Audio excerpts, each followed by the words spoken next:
Ya. kami berkolaborasi atau kami mengampu posyandu mawar di sekitar lingkungan kami. Oke. Ya, letaknya berdekatan, connecting. Nah, jadi kita bisa membantu juga posyandu lebih aktif men-screening pasien-pasien atau anak-anak yang stunting lebih cepat ya di sekitar wilayah RSUD Cibinong tentunya.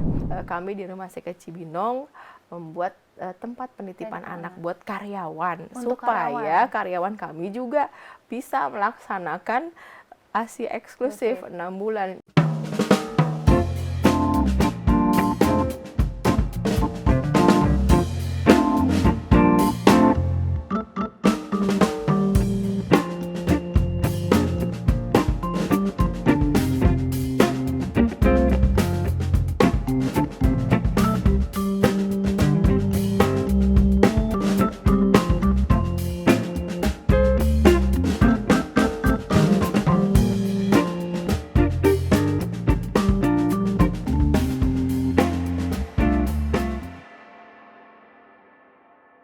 Baik, Tribuners, kembali lagi bersama saya Geok Mengwan dalam Tribun Talks. Kali ini kita akan berbincang nih dengan yang sudah hadir di samping saya saat ini, yaitu Direktur RSUD Cibinong, ada Ibu Dr. Yuki. Halo, selamat siang Ibu Selamat Dokter. siang. Bagaimana kabarnya hari ini? Kabar baik, alhamdulillah. Alhamdulillah. Selamat siang.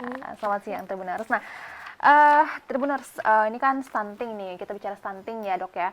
Stunting ini kan masih menjadi isu nasional ya, di setiap wilayah ini gencar melakukan penanganan dan menekan angkanya, dan termasuk di Kabupaten Bogor ya dok ya. Betul. Ini kasus stuntingnya itu tahun 2022 itu turun menjadi 9,68% dibanding tahun 2021 yaitu 12,69%. Jadi lebih rendah sekitar 3% ya dok ya.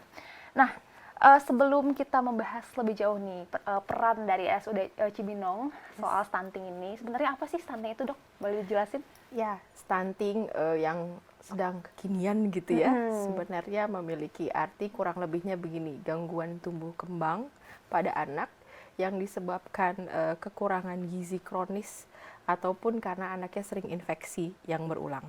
Kira-kira seperti itu.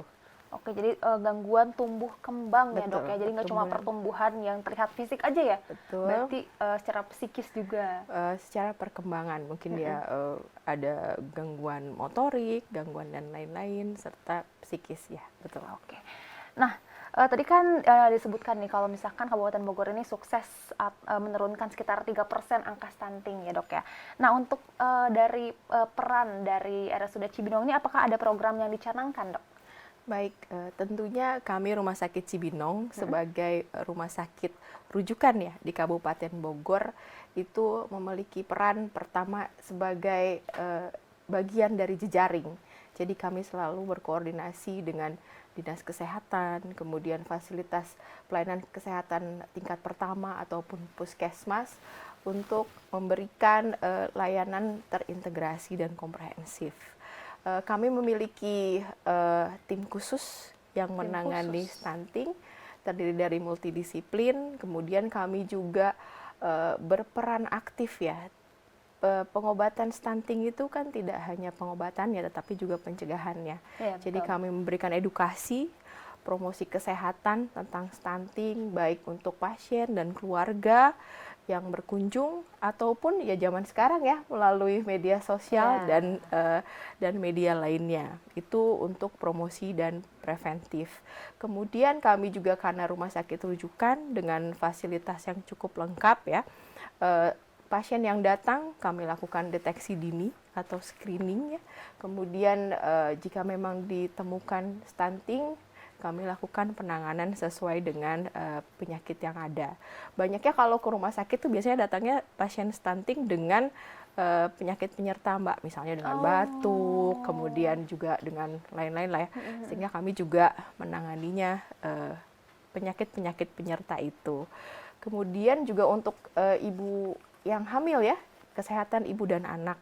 Kami punya poli kandungan, dokter spesialis dan subspesialis yang tentu berkolaborasi, karena kan stunting dimulai dari ibu hamil, betul. Betul, seperti itu. Kemudian kami juga punya rumah tumbuh kembang. Langsung Rumah aja nih ya. tumbuh kembang. Ya. Oke, apa itu, Dok? Ini sebuah inovasi dari kami Rumah Sakit Cibinong.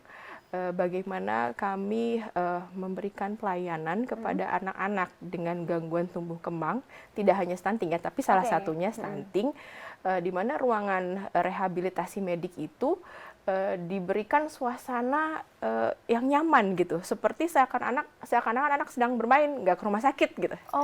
Sehingga tanpa disadari anak-anak enjoy selama jam terapinya, misalnya berapa menit atau sejam, terapi wicara, terapi motorik halus, sensorik, itu ya kayak sedang main-main aja gitu. ya itu. Jadi bentuknya itu seperti taman bermain gitu ya, Bu? Seperti ya? taman bermain, iya. Padahal dia sedang diterapi ya, ada dokternya, rehab medik, kemudian juga ada fisioterapis dan lain-lain. Dan itu satu ruangan besar, Dok?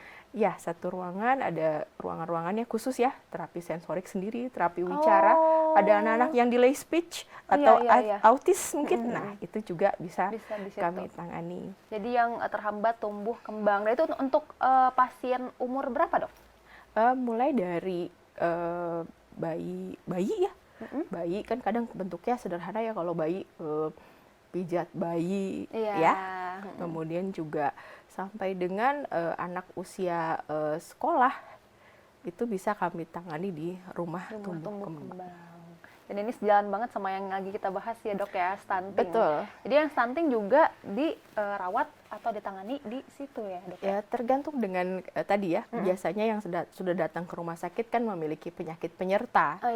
Ya kan, kenapa dirujuk? Biasanya kalau dia tidak dengan penyakit penyerta, tentunya di puskesmas ataupun klinik sudah bisa ditangani. Makanya kan Kabupaten Bogor alhamdulillah berhasil ya menurunkan angka stunting karena kolaborasinya luar biasa. Mulai dari dinas kesehatan, kemudian juga lintas sektor dengan dinas-dinas terkait lain. Luar biasa. Jadi bikin pasien anak tuh justru kan biasanya kan momok rumah sakit itu kan kurang menyenangkan buat anak gitu ya. Betul, kasihan ya. Iya, terus dengan adanya inovasi rumah tumbuh kembang ini justru membuat anak yang seharusnya memang mungkin ini kan rehabilitasi juga ya maksudnya. Iya, jadi yang seharusnya rutin gitu ya berarti ya, ada rutin ke rumah sakit, jadi nggak seperti momok menakutkan gitu ya. Seperti itu harapannya. Luar biasa. Dan ini juga tentunya diharapkan bisa menjadi salah satu hal yang bisa menurunkan angka stunting di Bogor lagi ya tahun depannya ya. Dan komplikasinya. Dan komplikasinya. Oke.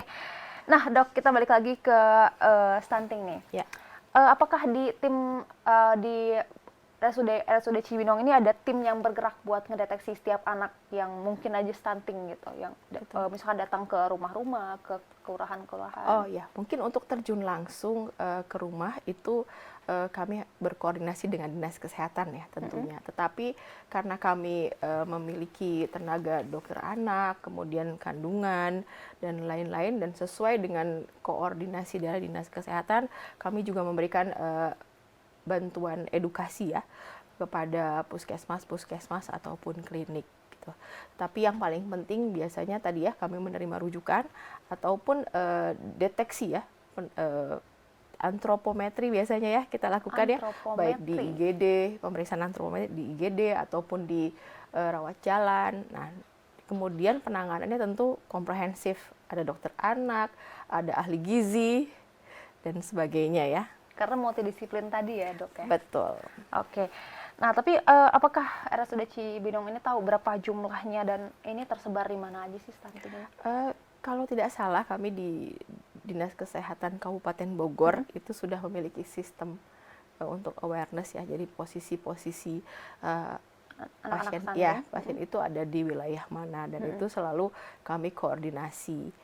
Gitu sih, kalau jumlah tepatnya mungkin ya saya tidak begitu hafal, tapi sudah bisa terpetakan di Kabupaten Bogor wilayah mana yang masuk kategori misalnya banyak stuntingnya atau tidak ada stunting, seperti itu. Oke, biasanya lingkungan seperti apa sih, Dok, yang banyak anak-anak stuntingnya? Ya, memang kalau secara teori ya faktor yang menyebabkan stunting itu kan banyak ya, tidak hanya kekurangan gizi kronis, tetapi juga misalnya faktor keluarga, faktor apa istilah sekarang ya, parenting gitu ya, Iya, parenting pola asuh penting. ya, Iya, betul. seperti itu. Jadi memang banyak sekali faktornya, dan pendeteksian lebih awal itu mungkin yang penting ya, Iya, deteksi dini. dan edukasi.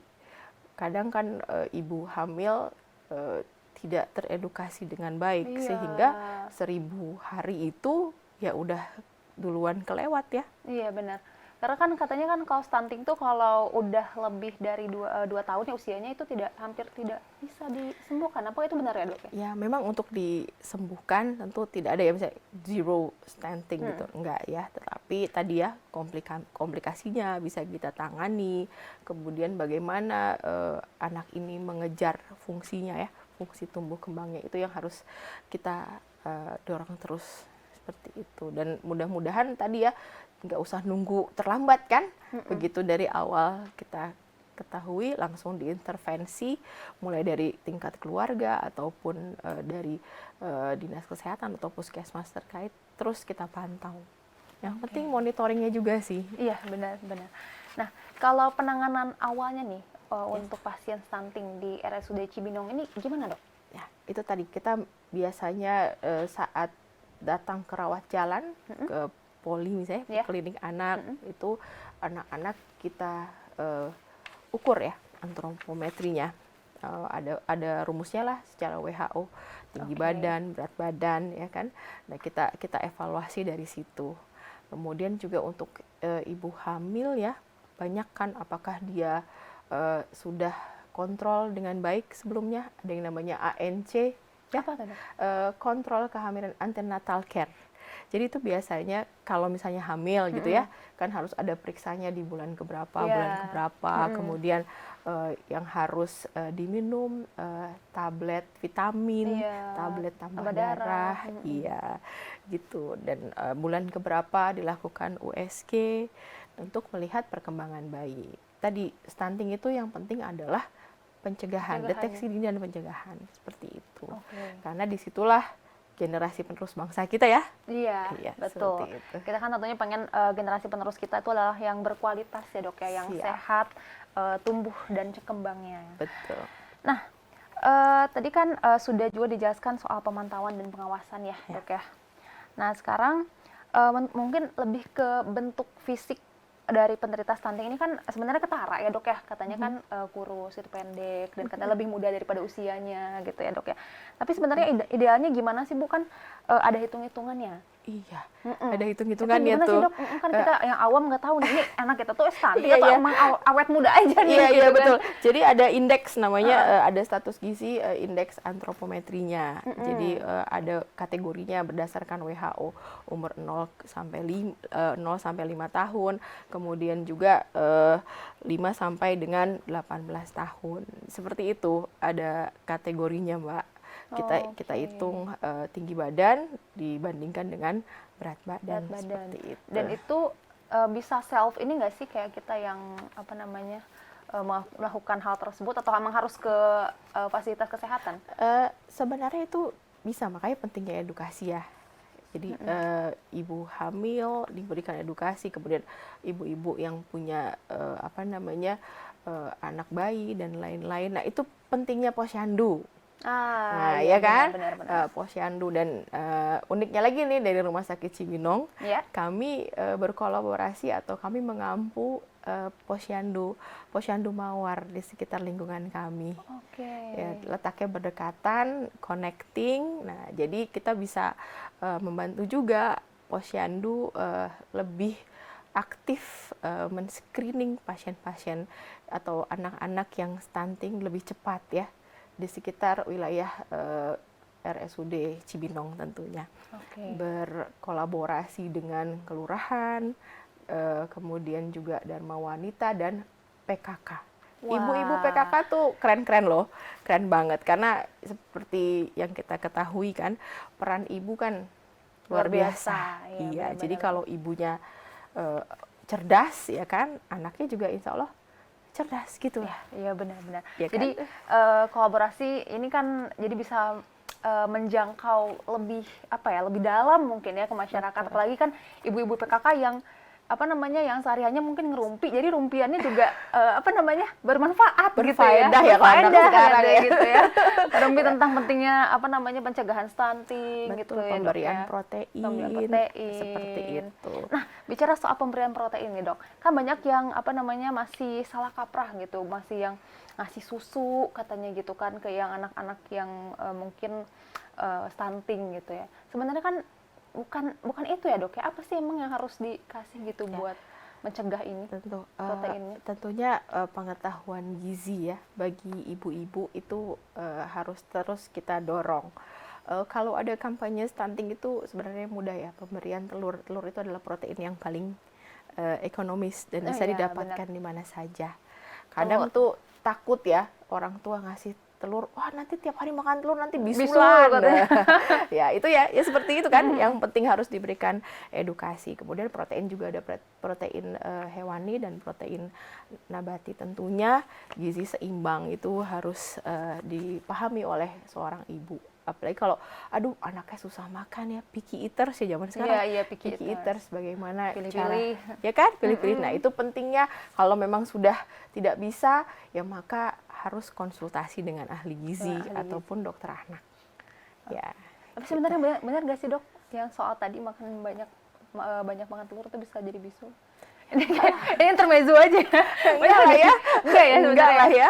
Oke, nah ini Iya. mungkin Tribuners masih banyak kayak ini dan saya juga kan belum ini ya, belum Iya. apa namanya kayak sering ngedengar itu benar nggak sih gitu, belum ngecek Iya. ini sebenarnya gitu, ternyata aman ya. Mungkin kecuali bagi anak-anak ataupun orang dewasa yang memiliki alergi tertentu. Alergi protein hewani gitu. Ada juga alergi telur ya. Oh, Ya khusus jadi telur aja ada gitu? memang ya kan. Tapi itu juga kan jumlahnya sebenarnya tidak banyak. Nah, makanya pada anak-anak yang misalnya ternyata dia alergi terhadap telur atau terhadap susu kan ada yang namanya Iya. laktosa intoleran. Nah itu tentu perlu konsultasi lebih lanjut supaya ada protein-protein substitusi atau Iya, penggantinya. penggantinya. Iya Oke, gitu. karena harus terpenuhi ya, Tapi tetap jangan aja. digeneralisir makan telur terus jadi bisulan enggak juga ya. Iya. Enggak tuh. Oke. Nah, untuk penanganan tinggi badan katanya kan, sebenarnya seseorang tuh bisa, maksudnya anak tuh bisa dikatakan bebas stunting nggak sih, Dok? Misalkan kayak sudah sembuh gitu dari stunting. Sembuh sih mungkin bukan sembuh ya, tapi kita bisa katakan sudah dapat melewati fase itu ya, atau tumbuh Oke. kembangnya sudah baik. Oh, berarti masih sesuai bisa umur. memungkinkan untuk nambah tingginya, berat badannya. Tambah tinggi secara langsung sih tentu dengan maksudnya gini, dengan rasio dia umur dibandingkan selalu dibandingkan dengan umurnya Iya. kan tinggi badannya gitu. Jadi bisa normal lagi sesuai Ya, dengan umurnya. Ya kita upayakan kan, penelitian menyatakan ada beberapa memang yang bisa. Tetapi tentu tadi ya effortnya juga harus kolaborasi ya. Tetapi kan yang penting tadi ya tidak ada komplikasi ya dalam perjalanan. Tadi kadang anak-anak stunting itu kan juga terkena infeksi berulang. Nah, itu jangan sampai lah. Infeksi itu harus kita cegah juga dengan pola hidup bersih dan sehat ya. PHBS. Jadi selain apa namanya, biar tumbuh kembangnya normal lagi gitu ya, biar nggak terkena infeksi berulang lagi ya. Ya, PHBS itu tetap penting. Oke. Karena kan emang anak stunting itu lebih mudah terkena Betul, infeksi itu ya. kan yang jadi yang harus kita apa namanya, berikan pengertian, juga tidak hanya ngejar semata-mata pengen anak tinggi, no, bukan itu juga ya. Tapi anak itu bisa tumbuh kembang baik begitu ya, mengejar ketinggalannya, serta tadi mendapat tercegah atau dari infeksi-infeksi. Oke. Nah, Dok, gizi kurang atau stunting ini juga ya, di Kabupaten Bogor ini kan ada tahun 2021 ada 16.821 anak Tribuners. Nah, sebenarnya apa sih, Dok, penyebabnya kalau di Kabupaten Bogor? Karena mungkin sanitasi yang kurang baik kah, ataukah air bersih yang kurang memadai, atau misalkan air kotor, atau justru karena gizinya? Multifaktor sih, Mbak. Tidak bisa stunting itu kemudian terjadi hanya karena satu faktor. ada faktor ibu ya, kemudian juga memang misalnya faktor nutrisi ya, kemudian juga tadi faktor keluarga dan tadi infeksi yang berulang ya, makanya kita harus galakkan selalu PHBS. Dan kemudian yang tidak kalah penting itu adalah ASI eksklusif. Iya betul. Ya. Itu selama 2 tahun ya dok ya sebenarnya ya? Pemerintah mencanangkannya 6 bulan untuk ya, eksklusifnya. Untuk ASI eksklusif. Tetapi banyak juga ya orang tua yang memberikan ASI sampai dengan 2 tahun. Lazimnya seperti itu ya. Tapi pentingnya adalah di 6 bulan ASI eksklusif. Apalagi ibu-ibu yang bekerja tuh, ya kan? Iya. Nah, tantangan tersendirilah. Jadi itu harus benar-benar ilmunya kita pelajari sebagai seorang wanita. Nah, tadi kan kita sempat ngobrol-ngobrol ya dok ya soal inovasi di RSUD Cibinong yang katanya punya tempat penitipan anak. Tempat penitipan betul. anak. Itu berarti mendukung ini juga ya program pencegahan stunting yang pemberian ASI eksklusif itu ya dok ya. Secara langsung dan tidak langsung demikian. Jadi Kabupaten Bogor adalah kabupaten yang sangat mendukung ramah anak, kabupaten layak anak. Termasuk kami di jajaran kesehatan yang namanya dokter, perawat, kemudian tenaga lainnya kerja di rumah sakit itu kan 24 jam by shift ya. Kemudian juga 3 bulan karena keterbatasan tenaga harus masuk. Padahal kita bilang ASI eksklusif 6 bulan. Oleh sebab itu kami di Rumah Sakit Cibinong membuat tempat penitipan anak buat karyawan. Supaya karyawan kami juga bisa melaksanakan ASI eksklusif 6 bulan. Jangan-jangan kita kemana-mana bilang edukasi awas stunting, awas stunting.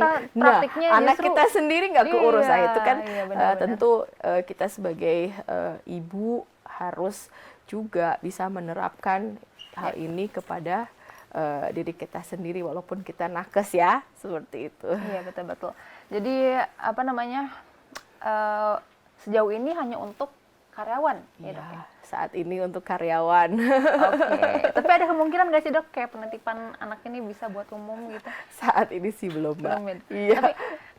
Tapi kan penitipan anak ini kan macam-macam ya. Ini apakah sesuai atau misalkan sama seperti penitipan anak lainnya? Jadi kayak ada jadwal tidur, mau makan. Gitu. Iya betul. Itu bisa seharian dok? Seharian tergantung shift karyawan kita. Jadi misalnya karyawan ini masuk shift pagi, ya anaknya dititipkan. Nanti dia selesai shift, dia bawa gitu. Keren ya. Jadi kan sekarang nggak semua instansi aware ya soal hal ini ya. Jadi kayak banyak ibu-ibu yang justru memilih setelah melahirkan resign karena pengen itu. Justru Bogor jadi kayak biar perempuan ini tetap berdaya, bisa punya profesi, tapi anaknya juga tetap keurus gitu ya dok ya? Iya. Luar biasa. Karena nakes kan juga jumlahnya terbatas ya. Iya. Kalau nanti udah susah-susah sekolah, akhirnya resign, benar. kita juga yang tidak punya sumber dayanya nanti. Iya, betul. Gitu. Nah, tadi kan soal disinggung juga soal picky pemilih makannya tuh milih-milih gitu ya anak-anak nih. Nah, orang tua yang udah biasa ngasih mie instan kayak gitu-gitu, itu kan sekarang masih banyak ya dok ya yang asal praktis gitu kan, nugget aja gitu sama nasi gitu kan, nugget nasi mie telur gitu aja gitu. Ada tipsnya nggak sih dok biar kayak terpenuhi gitu kebutuhan gizi seimbang anak? Nah itu pentingnya sih, semua kan harus diawali dari tadi ya, ibu-ibu yang cerdas kan gitu ya, tahu bagaimana cara mengolah makanan, mana yang baik, mana yang tidak, itu dulu kan. Memang di zaman serba praktis lebih banyak yang seperti itu ya. Nah, tapi kembali lagi kita adalah ibu yang ingin keluarga kita sehat semuanya. Jadi ya memang butuh kesabaran ekstra dan butuh pengetahuan. Seperti itu. Makanya kami punya tadi rumah tumbuh kembang. Selain itu juga kita punya ahli gizi yang memang menangani ya anak yang sulit makan. Iya, bahkan ini sedikit spoiler gitu ya. Oke, boleh. Boleh dong ya? Boleh. Penggunaan hipnoterapi, karena kami punya dokter juga ahli jiwa, ya kan? Kadang anak-anak, pernah dengar ya, anak trauma makan sesuatu gitu ya? Iya, Nah, benar. itu kami juga sedang coba mengembangkan Oh, jadi bisa ya hipnoterapi. pakai hipnoterapi biar anak-anak nggak Iya kan? milih-milih makannya gitu. Iya kan, kadang ada ya dengar, Iya. aduh takut sama nasi, aduh takut sama buah ya. Jadi itu untuk menangani yang ada trauma sama makanan gitu ya, Betul. untuk hipnoterapi ini. Iya, kita sedang coba. Tunggu tanggal mainnya. Oke, tunggu tanggal mainnya. Jadi Iya. semakin ini ya, apa namanya? Soalnya kan rata-rata paling cuma dikasih sosialisasi atau pengetahuan soal gimana caranya biar makanan lebih menarik Iya, gitu-gitu kan. iya. Sedangkan kan mungkin justru masalahnya bukan di situ, Nah, mungkin justru makanya. karena trauma sama makanan tertentu. Itu memang multifaktor. Dan ini tidak ada bisa. di Kita RSUD tunggu Cibinong. tanggal Oke, mainnya. Tunggu tanggal mainnya. Di kabupaten berarti baru ada baru Iya. ada di RSUD Cibinong. Semoga seperti itu ya. Oke. Tapi yang penting apapun itu, Ya. karena kami sangat concern ya, sangat concern untuk masalah tumbuh kembang anak, intinya seperti itu. Dan penanganannya tadi ya multidisiplin, tidak hanya spesialis anak, spesialis kandungan, Bahkan ahli spesialis gizi, jiwa juga ya. Jiwa juga, kan penting kan, mengalami kan? Iya. Kita suka lihat kan dalam keseharian kita. Nah, itu Ada kami coba hadir sebagai rumah sakit rujukan untuk memberikan layanan tersebut. Baik, luar biasa sekali ya. Dari yang awalnya kita membahas soal stunting, kita jadi tahu lebih banyak soal justru inovasi dari RSUD Cibinong yang sangat bisa dibilang juga fokus gitu ya terhadap masalah yang lagi happening saat ini gitu ya. Tumbuh kembang Anak dengan ada rumah tumbuh kembang, kemudian juga tempat penitipan anak, jadi suatu terobosan-terobosan, bahkan tadi hipnoterapi coming soon ya. coming soon. Jadi Masih memang digodok. ini yang dibutuhkan gitu ya untuk saat ini, karena kan semakin sekarang tuh bener gak sih Dok, kayak terasa semakin kompleks gitu ya permasalahan kesehatan tuh. Iya, Ya kan? dan kita memang hidup di zaman yang serba cepat ya. Iya. Serba cepat, memang kita dituntut seperti itu ya. Iya benar. Harus sat-sat gitu ya. Nah, itu dia untuk ibu-ibu muda gitu ya, yang tidak punya banyak waktu, ya kita harus punya cara-cara kan. Iya, Ya, benar. seperti Betul. itu. Baik, luar biasa sekali perbincangan kita dengan Ibu Dr. Yuki, luar biasa. Terima kasih. Inovasi-inovasi ini semoga juga dilakukan oleh lembaga-lembaga lainnya, tidak hanya rumah sakit, tapi semua pihak ya dalam memberantas stunting di Indonesia, semakin turun angkanya, bahkan mungkin bisa hilang dari Indonesia ya harapannya. Amin. Oke, terima kasih banyak Dr. Yuki, Terima kasih, terima kasih banyak Mbak. sudah memberi insight juga nih kepada kita tadi Insya soal Allah. salah satunya juga soal apa Semangat. namanya telur tadi yang mungkin jadi orang-orang yang masih banyak berpikir kayak gitu ternyata dicerahkan nih tadi. Oke, terima kasih banyak dokter sudah menyempatkan hadir di studio Tribun News Bogor. Semoga kita bisa berbincang-bincang lagi lain Amin. waktu, atau Amin. mungkin kita datang ke RSUD Cibinong Silakan. buat lihat tempat tumbuh kembangnya, rumah Silakan. tumbuh kembang, dan Bangga. juga lihat penitipan anaknya ya Dok ya. Oke, Dan mungkin boleh membahas tadi banget. yang soal coming soon. Ya, Oke. amin, doakan. Oke, baik. Terima kasih dokter. Terima Dan kasih. Tribuners, Itu dia perbincangan kita pada hari ini. Saksikan terus Tribun Talks lainnya, tentunya dengan pembahasan yang menarik dan juga narasumber yang menarik. Saya Giok Mengwan, pamit undur diri. Sampai jumpa. Sampai jumpa.